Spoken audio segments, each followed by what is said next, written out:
It was 4 o'clock in the morning, and a 27-year-old woman was asleep in her apartment.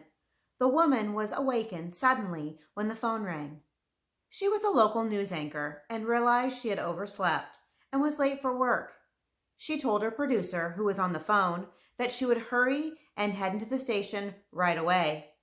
She gathered all of her belongings for the day, had her purse on her shoulder, had her keys in her hand, and headed out into the darkness of the morning.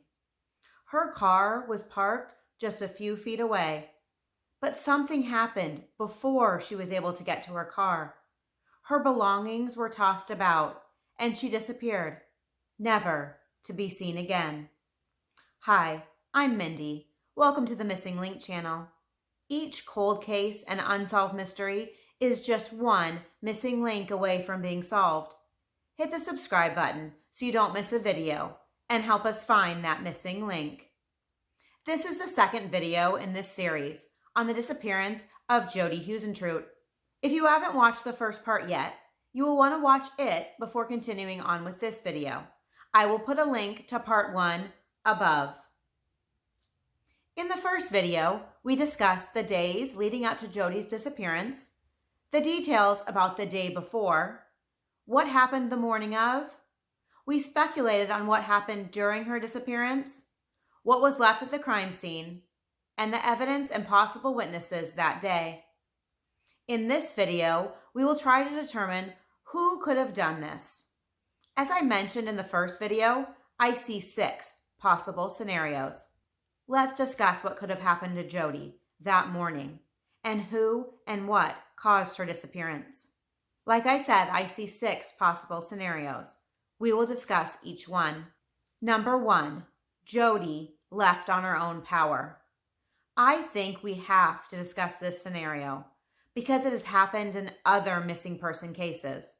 However, there is 0 evidence to point to this scenario in Jody's case. There has never been any reasons given as to why Jody would leave her life, her family, her friends behind to start a new life somewhere else. Also, if this was Jody's plan, why would she leave her car and all her personal belongings and take nothing with her? I guess she would have staged the scene, and that's why her belongings were scattered about.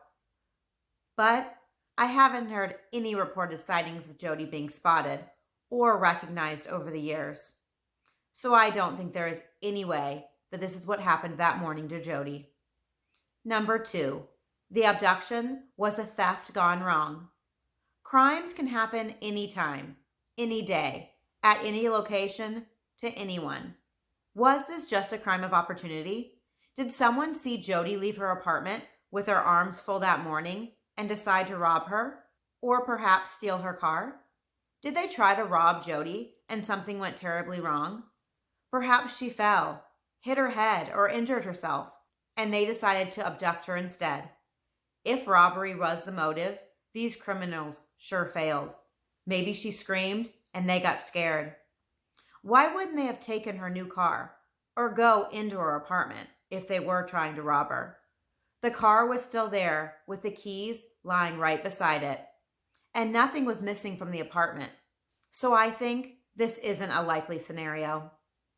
I was just thinking, what if Jody wasn't the target that morning? What if someone had planned to abduct, injure, or kill another person, and Jody either got in the way, surprised the attacker, or was mistaken for another person? This would help explain why a suspect hasn't been determined. The police will be looking at the wrong group of people. I doubt this was the case, but it is a possibility. Number 3, Jody was abducted by a random stranger. It is possible that Jody was abducted by an opportunistic serial killer, or maybe not even a serial killer, but just someone that came across her, either that morning or sometime before, and they planned to abduct her. The only thing I find hard to believe about someone coming across Jody that morning would be the short window of opportunity. Plus, it would have been extremely dark out that time of morning. She would have been outside her apartment for only 10 to 15 seconds between leaving the safety of her apartment complex and walking to her car. However, it could be possible that someone saw Jody around her apartment complex in the days before her abduction and they planned the attack. This would also help explain why the police haven't been able to locate the attacker, because he wouldn't have been known to Jody. The police have looked into so many people that have committed other crimes around this area to see if these crimes were related to Jody's abduction. We will examine 3 of these individuals. The first is Dustin Honkin.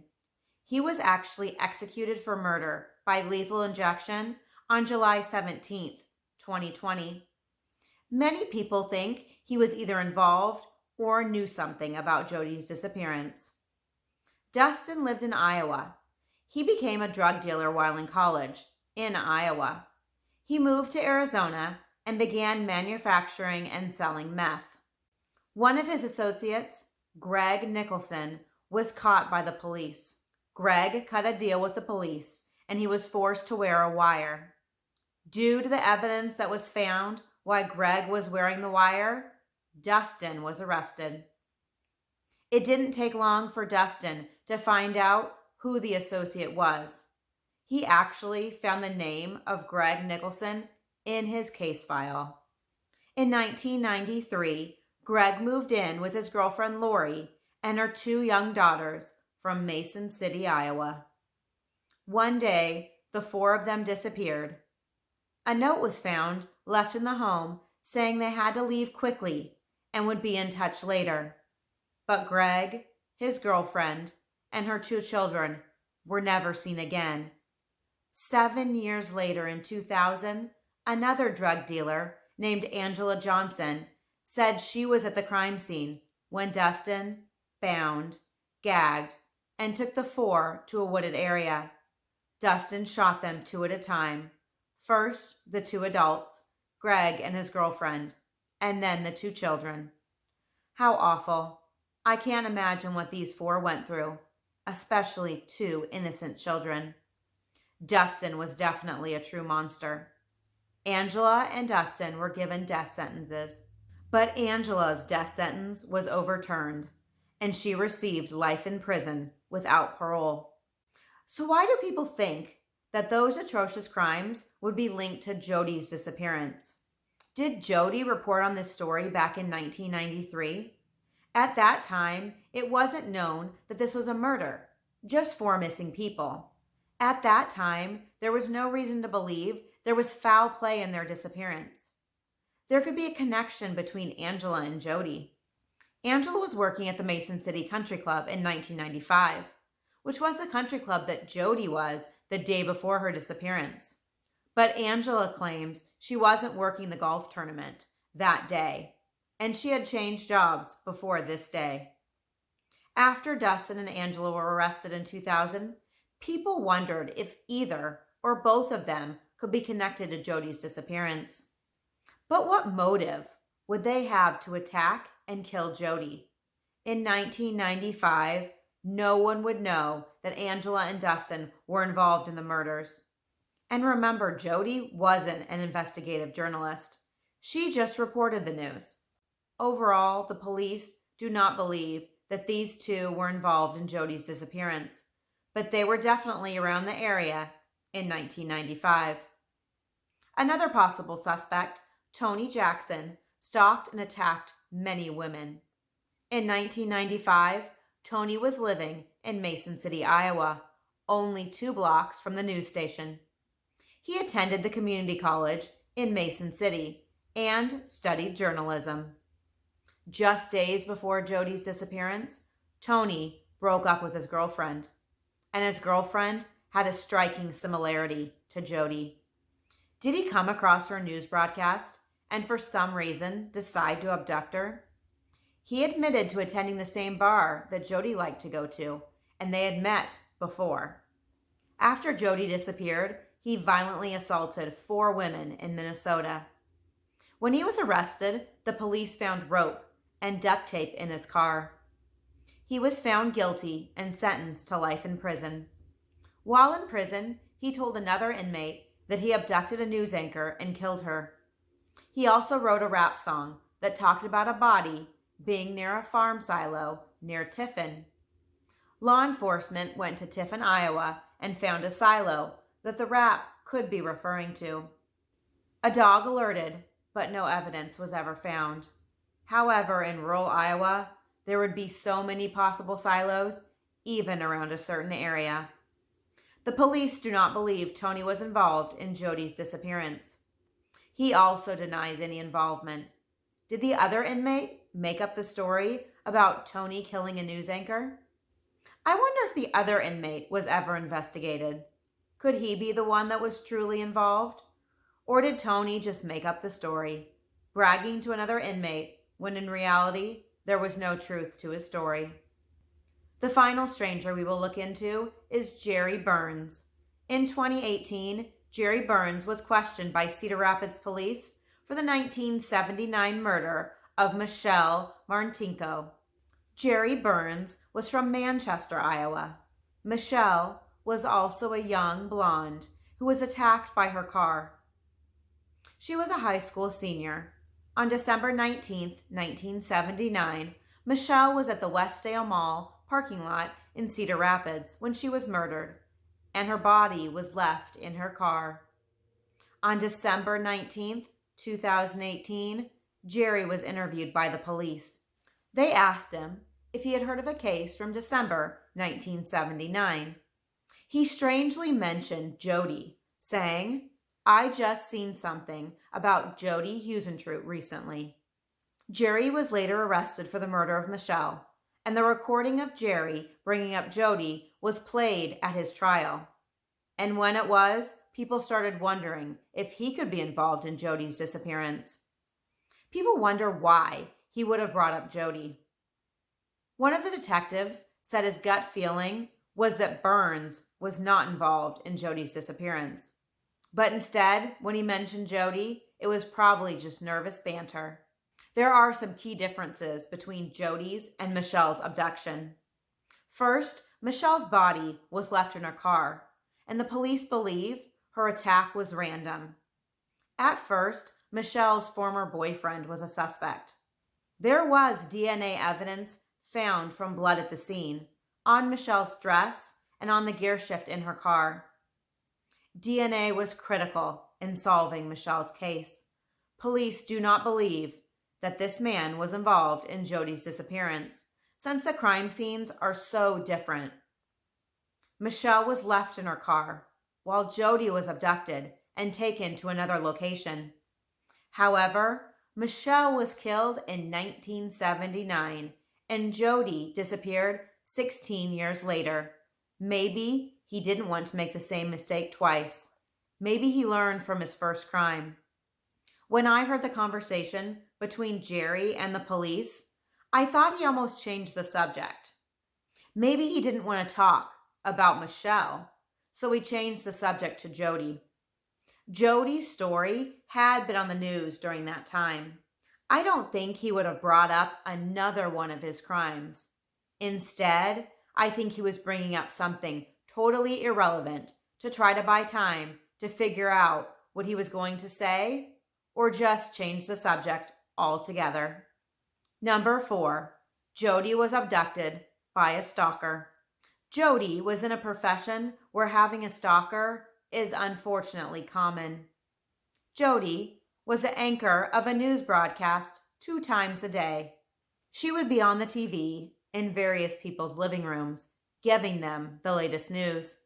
She had the personality where strangers felt they knew Jody.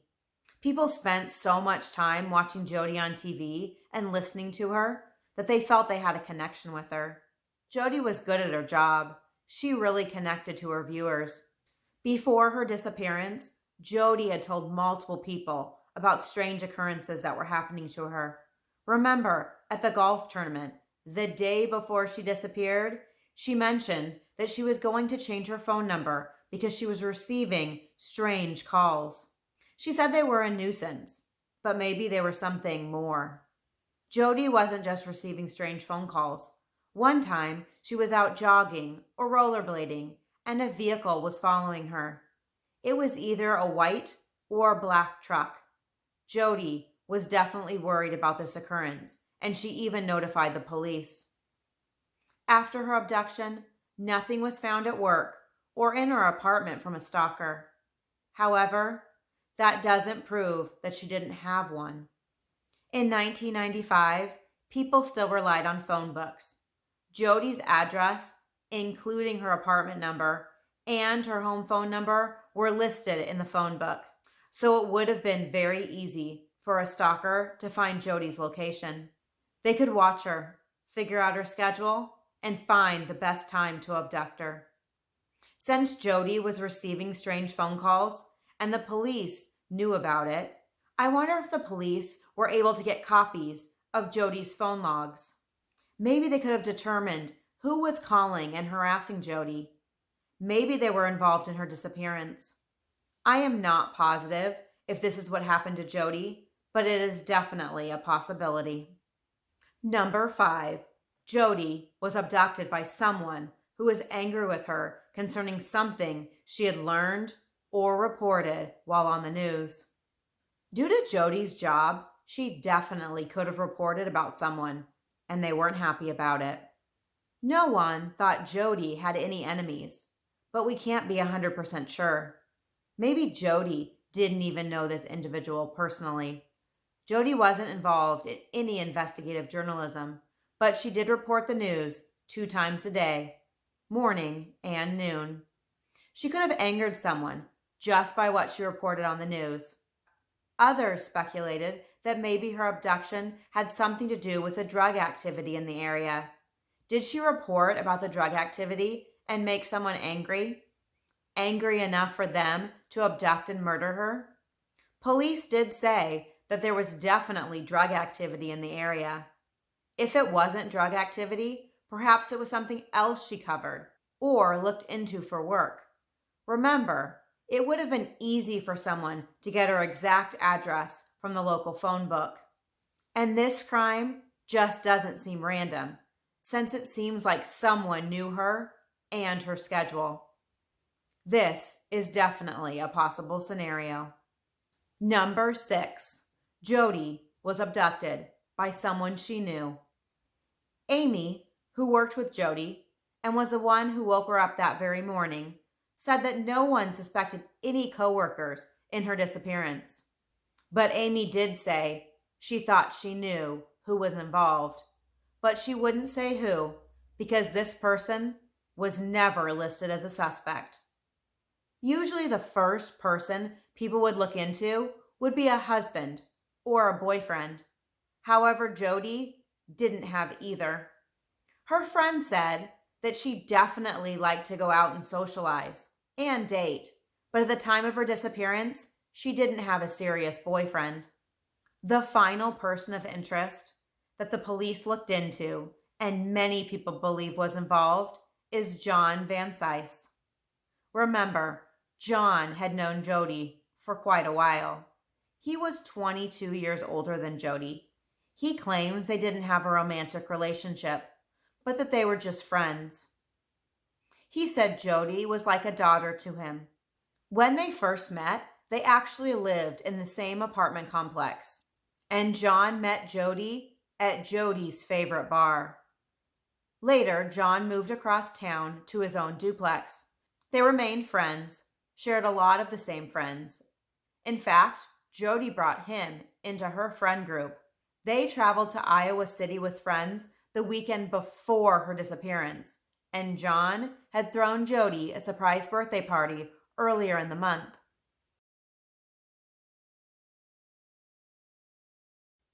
Through John's own admission, he was likely the last person to see Jody alive. John came to the apartment complex the morning Jody disappeared, and he approached the police. He told them that he was with her the night before. It is assumed that he was told by someone that Jody was missing. That is definitely a possibility since they shared so many friends. But was he told Jody was missing, or did he just show up at the apartment? He told police that Jody stopped by his home across town that evening to watch the home video from her surprise birthday party. earlier that month. Of course, there is no proof that this occurred. John had an alibi during the time of Jody's disappearance, or at least that is what he stated. However, Jody was likely abducted between 4:30 and 4:45 a.m. His whereabouts at that time are unknown for sure. However, he says that he was at his house.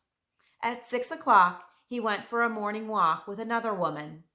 So if John was involved, he didn't have much time to abduct Jody, murder her, hide the body, or at least stash it somewhere, and be back home to meet the other woman at 6 o'clock. Let's look at the night before Jody disappeared. I am confused about the timeline. So Jody was at the golf tournament and charity dinner that day and evening. People stated that Jody left the country club at 8 o'clock. She made a phone call to a friend from her apartment at 8:24. So it doesn't make sense that Jody would have had time to go to John's duplex, watch the short video, and somehow make it home by 8:24. And Jody told her friend's husband not to have her friend call her back that night because she had an early day the next morning and she was going to bed. Since she was supposed to be at work at 3 o'clock the next morning, this definitely makes sense. Did she go to John's place after she got off the phone?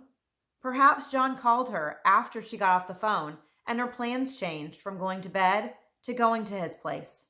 Or maybe people were incorrect on the time she left the charity dinner. If she left earlier, she would have had time to go watch the video with John before going back to her apartment and making that phone call at 8:24. But I guess she may not have gone to bed after getting off the phone because she didn't end up waking up at 3 o'clock.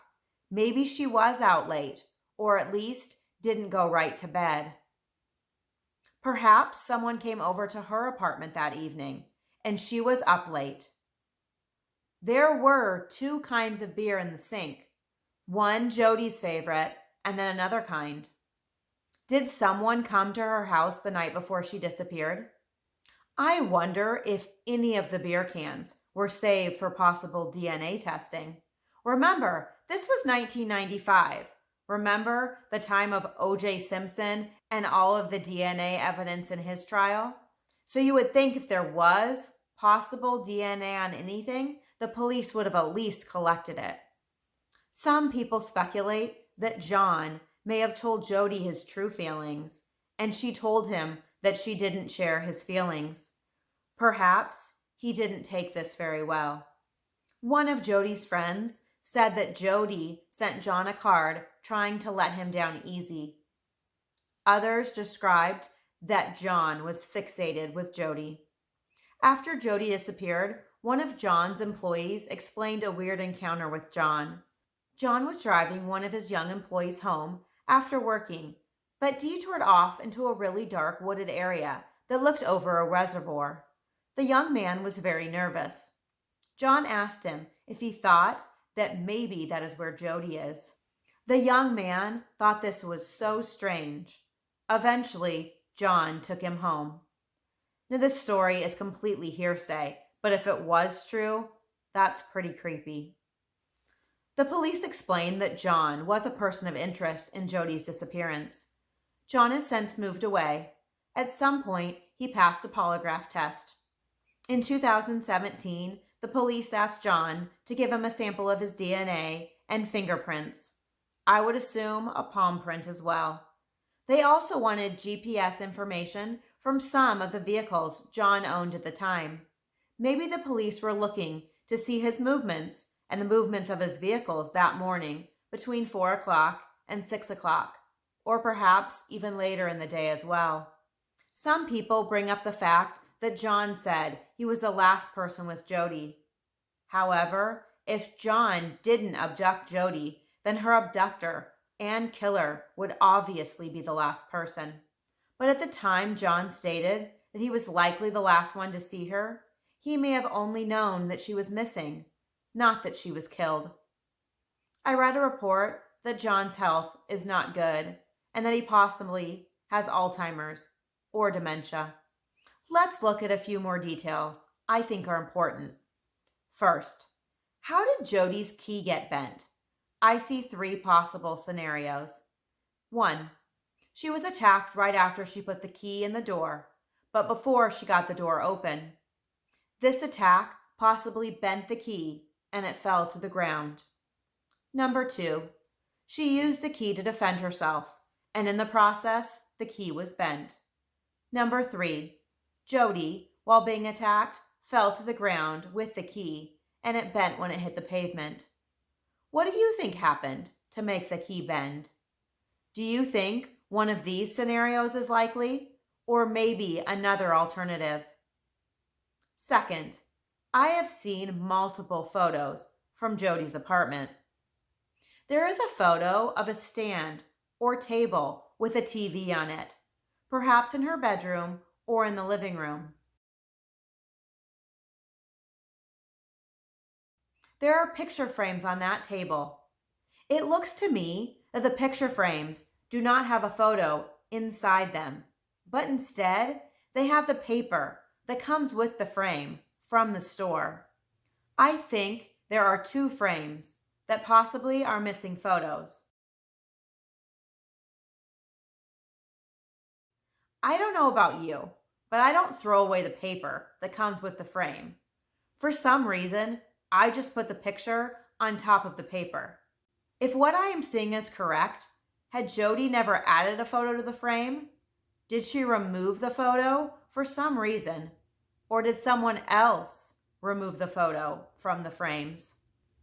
I wonder if the frames were ever fingerprinted. Third, there are two pieces of evidence that could tie a person to this crime: the palm print and a strand of hair. However, the police have never said whether a DNA profile was ever obtained from the hair. It is unclear whether the hair had a root. It is even unclear where the strand of hair was even found and why the police think it could be connected to the crime. The crime scene was a public parking lot, and a lot of people would walk through it each day. I wonder if familiar DNA could be used at all in this case. The palm print has also never been identified. The police did state that it was recovered from Jody's car. I always picture it being on the roof of the car, but I am not sure why. I don't know if I read or heard that somewhere. Maybe it was even on the door of the vehicle. Do you think it belongs to the abductor and possible killer? I wonder if changes or improvement in technology will help this case. Of course, finding the body would be the greatest evidence. But after 25 years, the likelihood of her body being located gets slimmer every day. Fourth, the abduction itself. At least 2 neighbors heard screams. One neighbor said it was one scream, and then another neighbor described it as 2 screams close together. The abductor sure took a high risk that morning, abducting someone in a public parking lot outside an apartment where many people would have been sleeping. That seems like a huge risk. The apartment windows look out over the parking lot. After hearing the screams, did anyone look out the window? Did anyone see anything? Maybe someone did see something, but they are afraid to come forward. Maybe they recognize the abductor. Or was the abductor just lucky and did no one look out the window? How many individuals do you think were involved in the abduction? Do you think it was just one abductor or possibly more involved? If there was more than one, they have sure kept quiet all these years. It would be easier to keep quiet if just one person was involved. Fifth, in 2008, 13 years after her disappearance, a reporter for a newspaper received a package. Inside were photocopies of Jody's journal, 84 pages to be exact, of her personal feelings and experiences. The journal was dated from 1994 to her last entry from Sunday, June 25th, 1995, 2 days before her disappearance. No one knew where these copies had come from. Apparently, a former police chief took a copy home with him. He claimed it wasn't on purpose, but when he resigned in 2006, the copies were taken. It was later determined that his wife found the copy and, for some reason, mailed them to the newspaper, the Globe Gazette. Why do you think she did that? No one has ever been able to figure out why. I have been wondering as well. Do you think there was something in the journal she wanted the public to see? Maybe there is something in it she thought the public or family should know. This woman had no financial gain in turning over these copies. They were just mailed.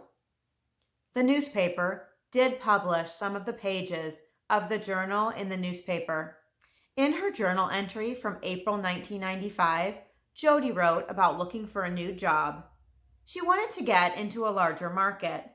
In another entry, she listed her goals, and the final goal was make mom proud. How sweet. Other entries told about her day-to-day life, traveling, parties, affirmations, goals, and what she wanted in a future career. I am not sure why the newspaper published these entries. Without seeing all the journal entries, it is hard to determine whether there was much evidentiary value. Sixth, police say that one suspect hasn't been cleared. Amy, Jody's friend that woke her up that morning, said that herself and other co-workers had a hunch of who may be involved in Jody's disappearance. They all thought the same person was responsible. Who do you think that could be? Seventh, what if Jody hadn't slept late that morning? Would she have arrived alive to work that morning? Jody would be 52 years old today. She could have gotten married, had a family, bought a home, became an anchor at a large news station, and so much more. Jody was on everyone's television, giving them the latest news. And that day, Jody became the news. The evening anchors at her station had to announce Jody's disappearance. They talked about how difficult that was. In May 2001, almost 6 years after her disappearance, the family had Jody declared legally dead. In 2003, the website findingjody.com was established. This website is devoted to keeping Jody's memory alive. Jody's disappearance is still an active investigation. Just as in every other active case, the police have not disclosed all the information that they know. They always keep some information private. That way, if someone confesses to the crime or they get additional evidence connecting someone to the crime, the private information can help them make sure that they have the right person. The Mason City Police are still asking for help. They have stated that solving this case is a high priority. However, the witnesses are growing older or even possibly dying. I am hoping Jody can be found. She needs to be brought home so she can be given a proper burial. Sadly, Jody's mother passed away not knowing the truth. She was never able to bury her daughter. In 2005, an organization called Jody's Network of Hope was established. They host a golf tournament every year around Jody's birthday to honor her and raise awareness. In 2020, on the 25th anniversary of Jody's disappearance, the Find Jody podcast was launched. There are various episodes, which I will link in the description box below. In this case, there is no body, no trace of Jody. The police describe this as very rare. She just disappeared that morning, without a trace. She has never been found in 25 years. I wonder where her body is. The killer had just under a 3-hour head start from the time they took Jody to when the police arrived. That is a lot of time. If the killer knew Jody, I doubt they would have guessed that they would have that much time and such a long head start before anyone noticed that Jody was missing. Jody had big dreams, big goals. I wonder if things had been different that morning. What would Jody have done with her future? The future that was taken away from her. I wonder where her career would have taken her. The sky was definitely the limit for Jody. Thank you for joining me here today. If you enjoyed the video, please hit the like button so I know you enjoy hearing about missing person cases. Also, hit the subscribe button and the bell so you'll be notified of my future videos. And follow me on social media as well to see what I am working on next. As always, have a wonderful day. Watch out for each other and keep looking for that missing link. Love ya, and see you in my next video.